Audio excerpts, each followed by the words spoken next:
Hemos regresado, donde iniciaremos en el mapa 3.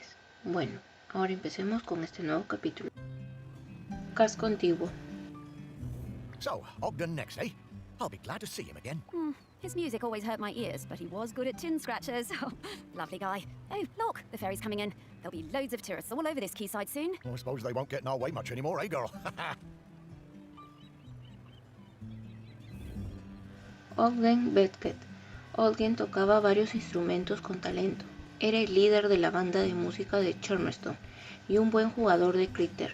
De joven fue a vivir a Nueva Zelanda, pero volvió para casarse con su amor de la infancia, Sally Meppet.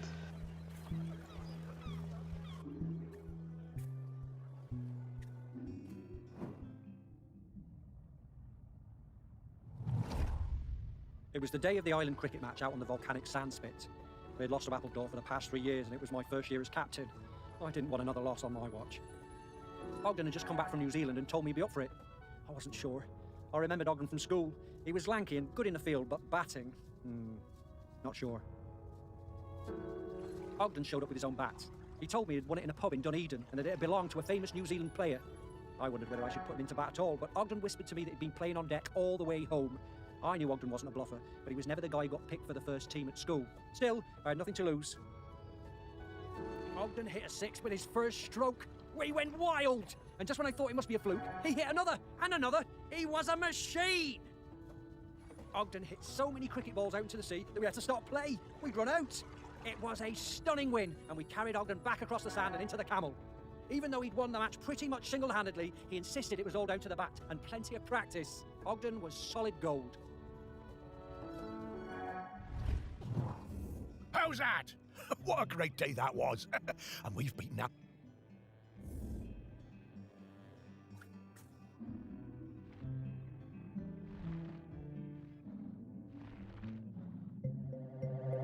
Hemos encontrado la pelota de cricket. Hey, Morris.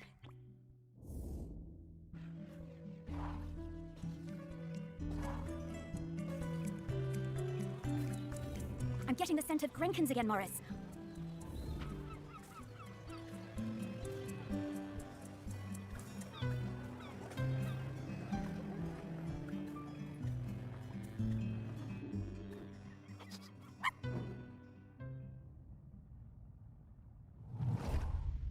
I remember we was walking home from school, a bunch of us, and I told him my granddad said the lad had a live battery and camel living somewhere in the woods. Everyone laughed, but I told him it was true. Ogden didn't believe me. Someone would have seen it. He dared me to climb in and prove it. I told him he'd have to come with me. Sneaking past the big house, we were almost caught by the gamekeeper and had to run, hell for leather, for the woods. We reached the trees, out of breath. I was bent double and leant against a tree. Ogden had better breath control and he recovered quickly. He saw it first. The clouds parted, the moon shone down, and Ogden gasped, and then I did too. Was it? It was. The next day, we were kicking ourselves. We had no proof. No one was going to believe us, but we knew what we saw.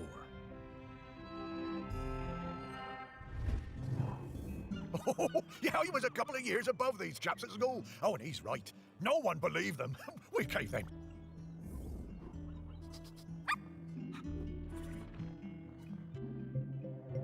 Hemos encontrado el camello de porcelana.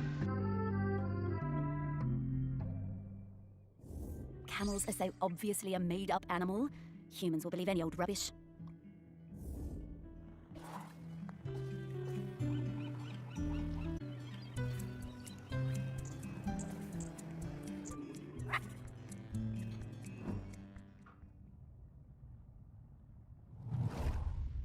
We were 14 when we started going out. Me and my friend Cassia had started a beach clean at the weekend, and Ogden turned up with his mate Godfrey. I had no idea Ogden liked me. He was the tallest in our year, and we all fancied him. By the time we reached the little cove at the north end of the beach, he'd asked me to come to a concert he was playing in. I said yes. We'd been going out for a few years when I applied to Floristry College on the mainland. I didn't tell Ogden. I didn't believe I'd get in, and didn't want him to think I was trying to get away from him.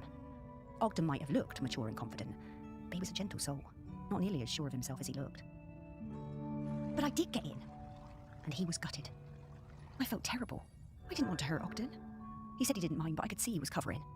My last week on Shelmerston was really hard. Every time I saw him, it felt so strained, and I couldn't sleep. Finally, on my last night, I made a decision. I would take an apprenticeship at the garden centre on the island instead, so we could stay together. It felt like the right thing to do. I would tell Ogden in the morning. But when I opened the door the next day, I found Ogden's sousaphone left on the doorstep. I was terrified. What did it mean? What had he done? I ran down to his house, my heart in my mouth. His mum, she never did like me, was a little bit smug.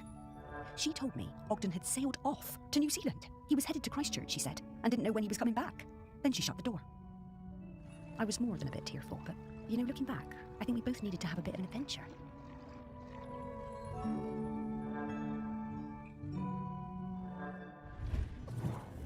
I spent a lot of time with Sally during this period. We used to meet up quite often when she returned from Floristry College, and I was working at the museum. For a while, I thought maybe we would get together. She always seemed a bit out of...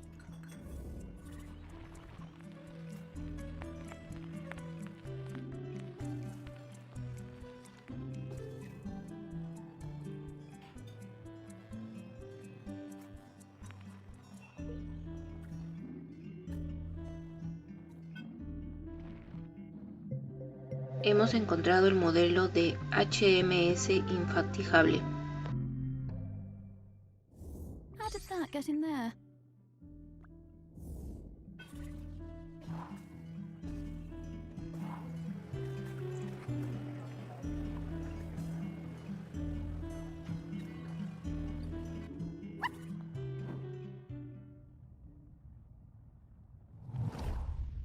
I remember when a young Ogden asked to join the Shelmerston Silver Band. I recognised his talent immediately.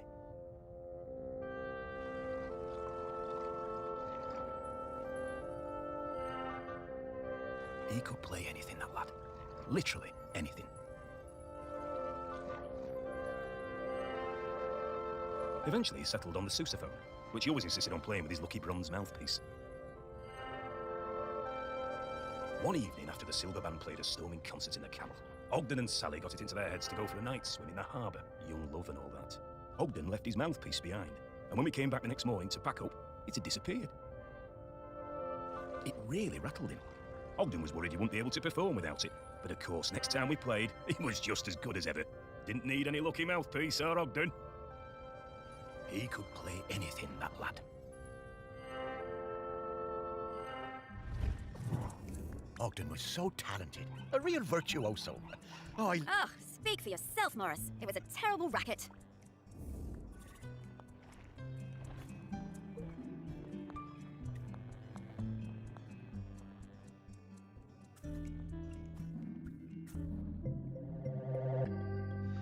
Hemos encontrado el embudo. They seem to have been using it as a funnel. These bootleggers are very resourceful.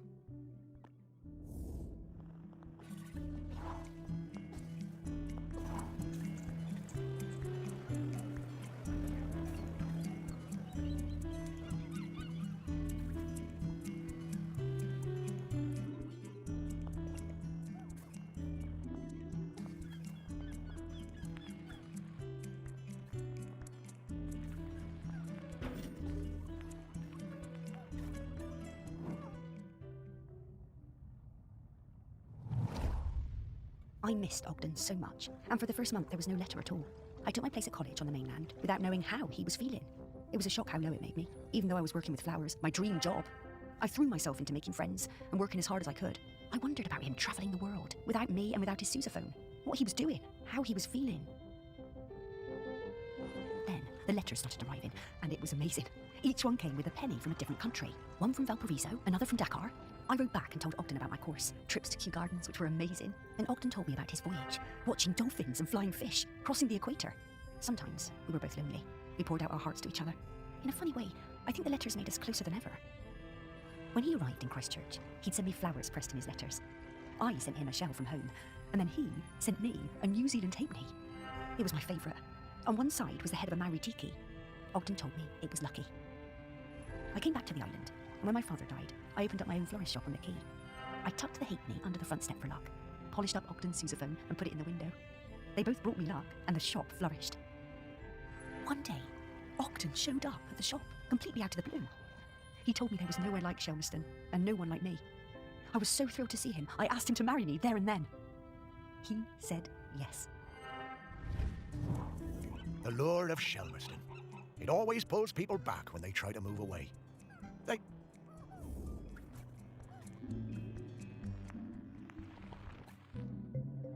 Hemos encontrado la moneda de 3 peniques neozelandesa.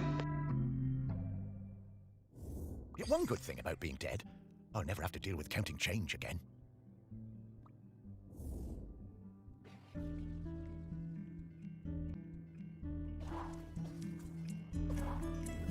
Ah, yes. A very distinctive...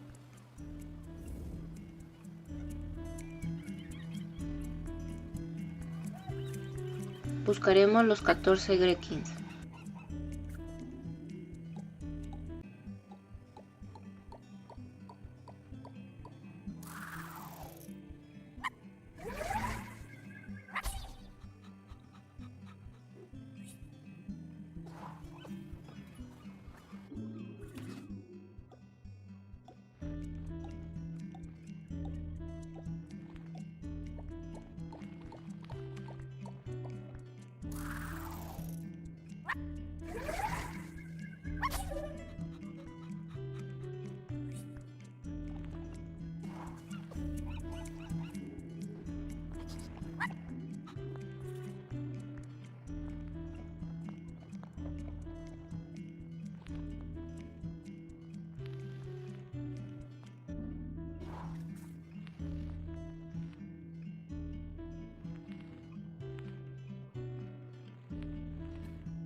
Jugaremos a las adivinanzas con Don Winchester.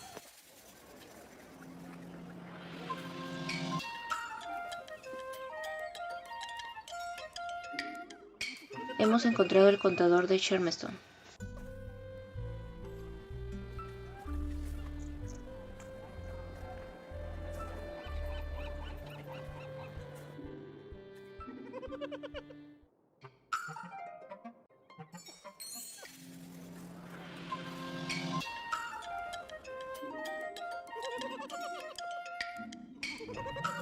Hemos encontrado a Derek, el escurridizo, en el tanque de agua.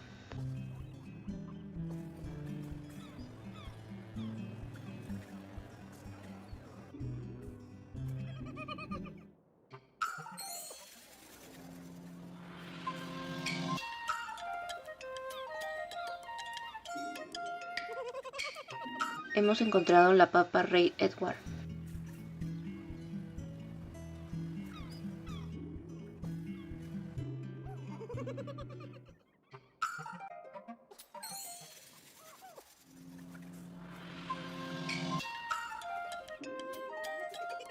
Hemos encontrado los gusanos en el balde de abono.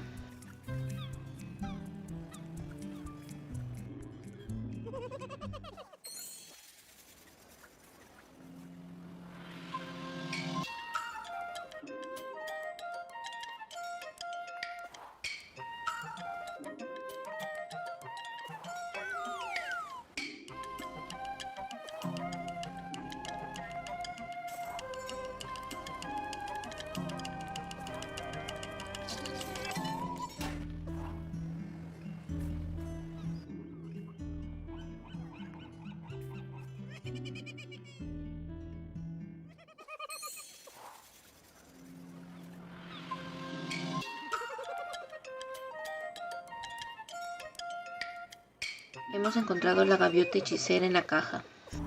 Wee, riddle me ree. You've solved half my riddles, my boy. Keep going. You may become the first. Oh, okay, Mr. Whitstable. We'll keep at it. Why?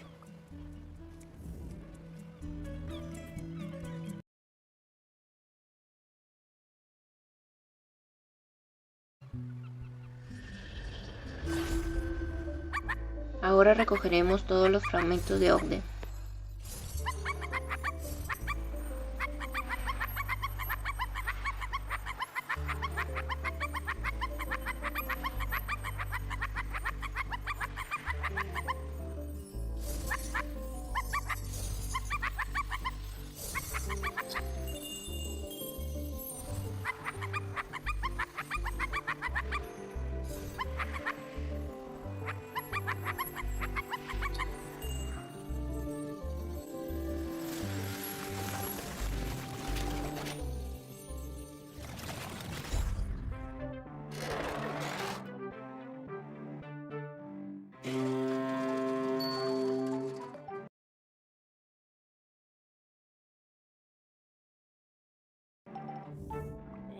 Oh, this feels so good.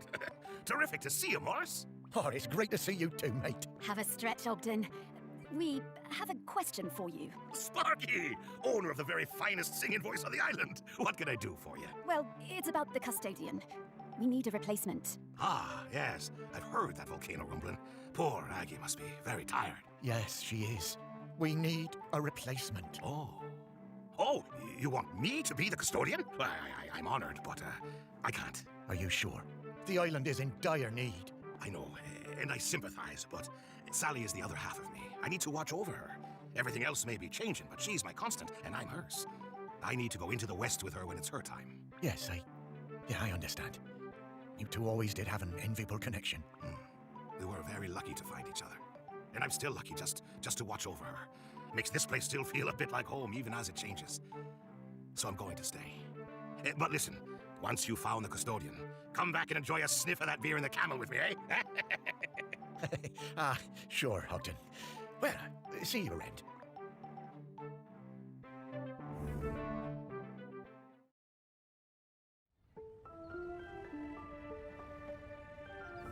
Well, after all these years, Ogden still carries that torch for Sally. I wish I'd been so lucky. things I should have done. You were busy with the museum, Morris. And you did walks and you did fetch and belly rubs and... Yeah, all right, yes. I was very busy. Thank you for reminding me. You did plenty. But now you need to find the next custodian. Hey, how long has Aggie been custodian? Oh, a little while now. You've met her, actually. I have? Well, her body, anyway, in the museum. What? Her body? In the museum? Oh, wait! That's right, Morris. The bog lady. The bog lady of Shelmerston. Well, that's Aggie. Mm-hmm. Well, that's her body, anyway. Her spirit is all around us, of course. But Aggie is Bronze Age. 3,000 years. She's been custodian all that time? Yep. Wow. No wonder she's tired. More tired every minute. We need to get to the next prospect. Greg Litherland, at the campsite. Greg. Okay.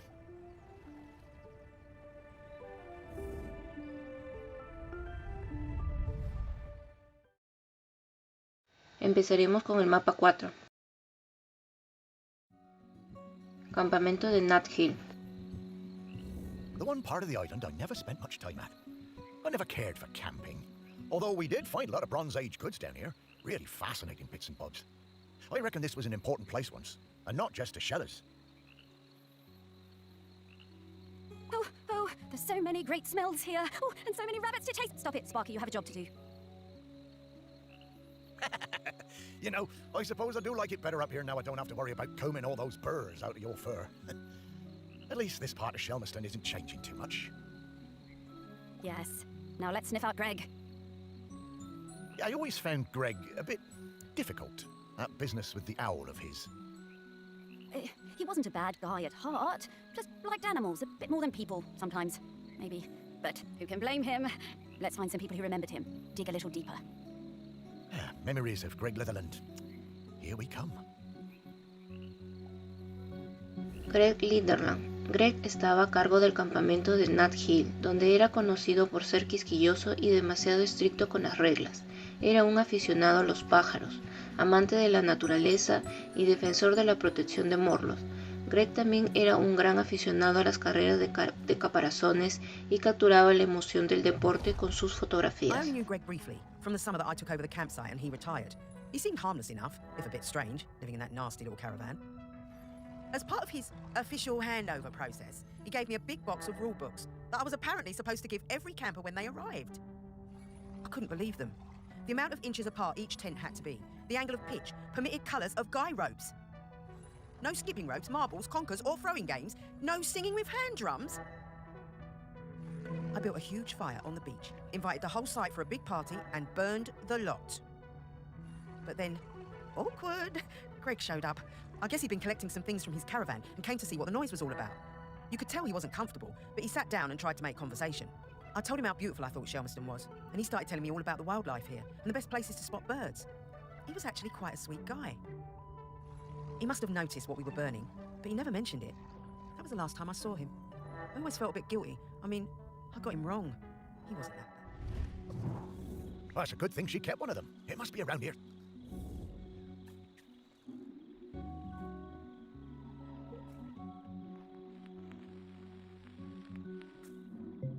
Hemos encontrado el libro de reglas del campamento en el estante.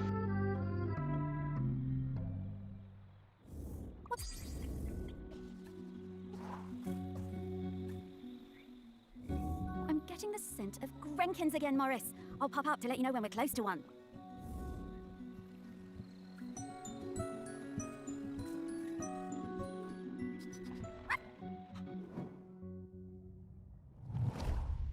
My whole life I've dreamed of seeing a Jemison sea owl. One day, I read the news that a guy on this little island called Shelmerston had discovered one. I had to see it. The only B&B on the island booked up really fast, so I decided to stay at the temporary campsite set up by the guy who discovered the sea owl, Greg Litherland. The atmosphere was amazing. There were twitchers from all over the world come to see it. Greg had given the owl a name, David Abrahams. A bit weird, but I guess he was the one who found it. And because it had no mate, it was lonely, and he'd made a model female owl out of concrete. That was quite impressive.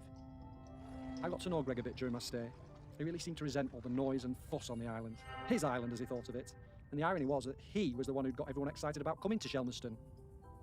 Greg told us he'd take us up in groups to the owl's nest site, but I snuck up early with my camera. It saw me and it flew off hooting and I didn't get a picture. I was gutted. I had to make do with a picture of the model. It wasn't the same.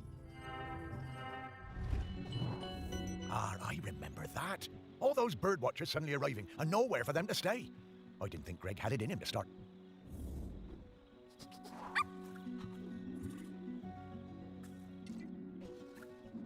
Hemos encontrado el búho de cemento tamaño real.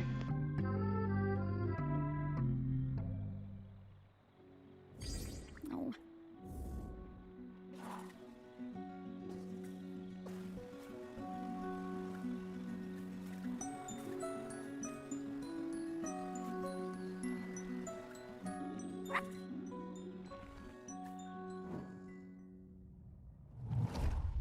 I love camping. We've come to Shelmerston every summer with the kids for years. Okay, our tent is a bit bright, but that means the kids can always see it. Greg seemed angry about everything this year. He told us our tent was outside of the regulation colours, and being around the kids seemed to really upset him. But they were only being kids, just running around playing. Greg was blowing that bloody whistle every 5 minutes. One day, Greg confiscated my little one's kite. He was terrifying. We still sometimes get nightmares about it. I had to do something. When I saw Greg put the whistle down, I pinched it and took out the pea. You know, the thing that makes the noise. I threw that pea somewhere Greg would never find it. You should have seen his face when he blew his whistle and nothing happened. I always want.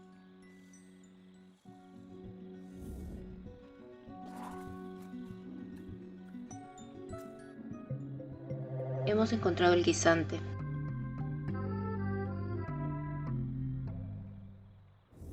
Oh, the smell of rabbit poo. It doesn't excite me though.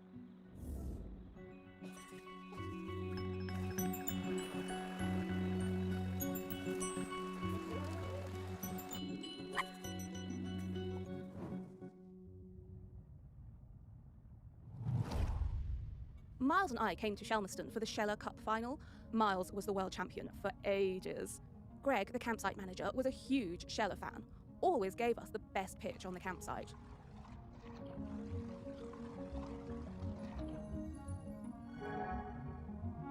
Miles was up early every morning, training for the big race. Greg would always be lurking in the background, taking photos. It became rather annoying. How many photos did he need? Oh God, and one time he turned up at our barbecue and wouldn't leave. The man could not take a hint. So, race day arrives, and Greg is there with his camera, of course, getting in everyone's way. So Greg leans out into the track as the pack came past, Miles in the lead. And Miles goes crashing right into Greg. Total disaster. Miles goes down and Quasi flies past him to win the race. Miles was absolutely gutted. He definitely would have won it. Later that night, all us Shellers were on our way back from the pub, and we heard Greg outside his caravan, just sat by himself, crying. Miles, he was such a good sport, went over and spoke to him, invited him over to our camp for a drink. So then Greg came back and hung out with us, brought his camera and showed us all his Sheller race photos. You know, that guy was actually a pretty great photographer. By the end of the night, Miles had forgiven him.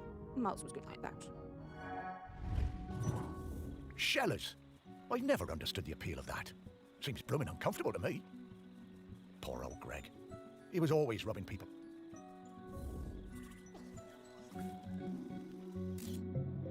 Hemos encontrado la cámara.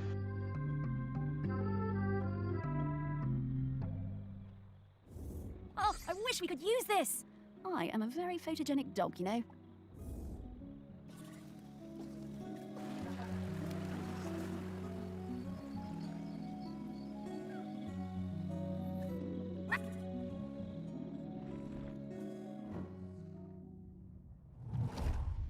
My best thing is throwing discs. I'm really good. I like playing with Dan and Potter. It's our favourite thing when we go camping on Shelmerston. One time, Greg Lifflin came up the beach, all red-faced like an angry tomato. He pointed at a sign. It said, "No throwing games." He was yelling and shouting at us. He told me to give him my disc, but I wouldn't. I threw it high up into the air.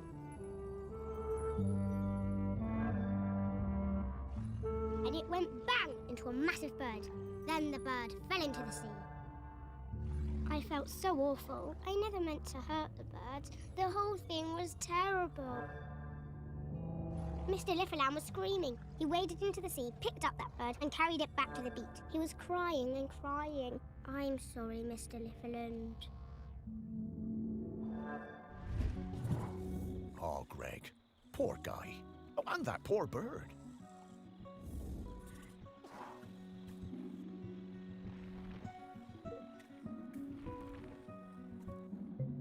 Hemos encontrado el disco volador en la mesa.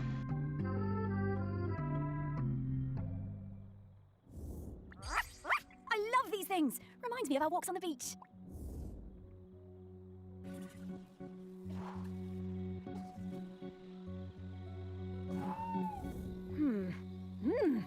Woof! Okay, I've got his scent. It was quite faint. Ahora buscaremos los 8 Grenkins.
Jugaremos a las adivinanzas con Don't Wish Table.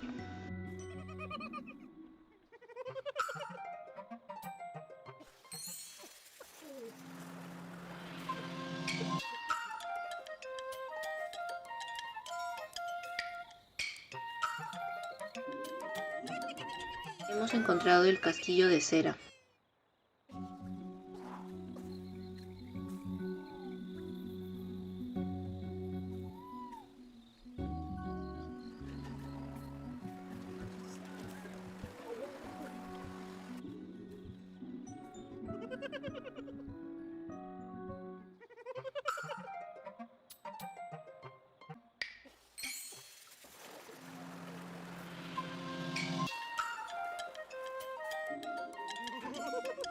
Hemos encontrado la salchicha quemada.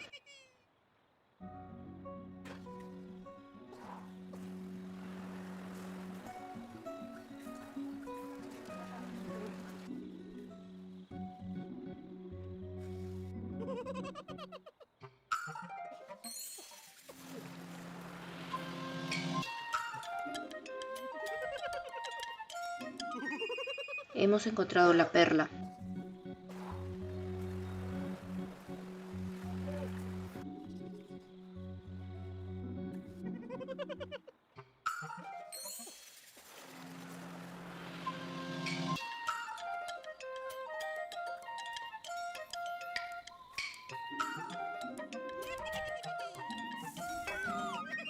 Hemos encontrado al luchador.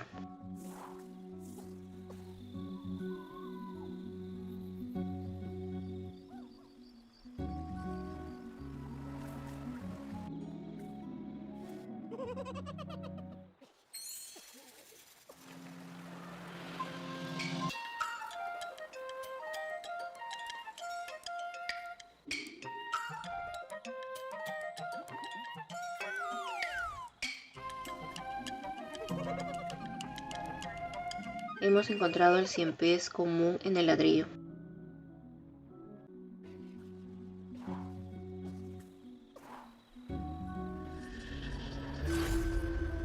Ahora recogeremos todos los fragmentos de Greg.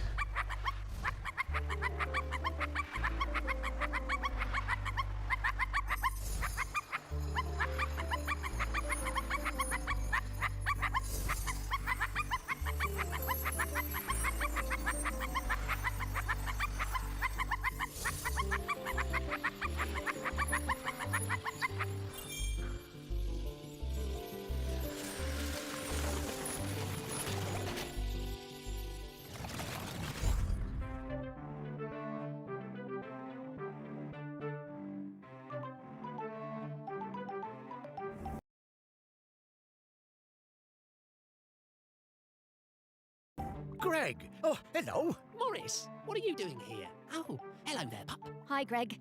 You can talk now. Rather prefer my animals when they don't talk.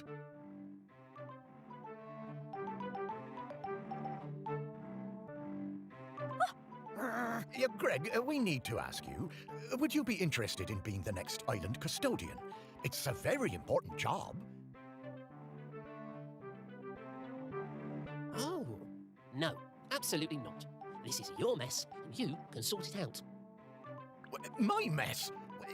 How do you mean? You dug her up. I warned you, and I warned you when we were still alive that those archaeological digs were a bad idea. And now we know exactly how bad.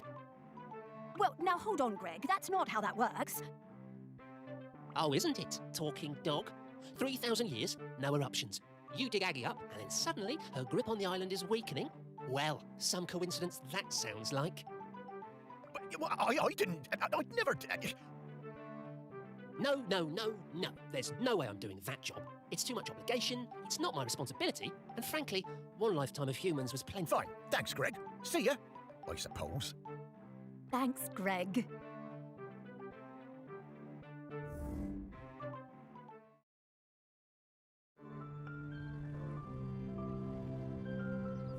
It's not looking good, is it, old girl? Don't worry, Morris. I hate it when you worry. It makes me nervous. He's waiting for David Abrams. I guess I'm like him in that way. The most important person in my life wasn't technically a person. More like an island. Yes, the island. This island. A whole island's worth of people and stories. Not like Greg at all. Everyone loves you. Really?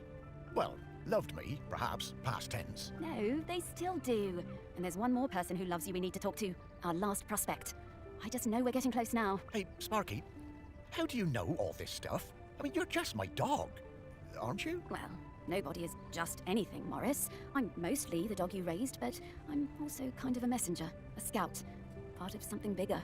Aggie sent me to help guide you. Aggie sent you? No time to explain, Morris. We have to get to the last prospect. Well, however it came to be, I'm glad I get to spend more time with you, old friend. So am I, Morris. Now, off to see Samphire down at the harbour. Ah, Sam. Yeah, lead the way, girl. Bueno amigos, espero que les haya gustado y hasta el próximo video.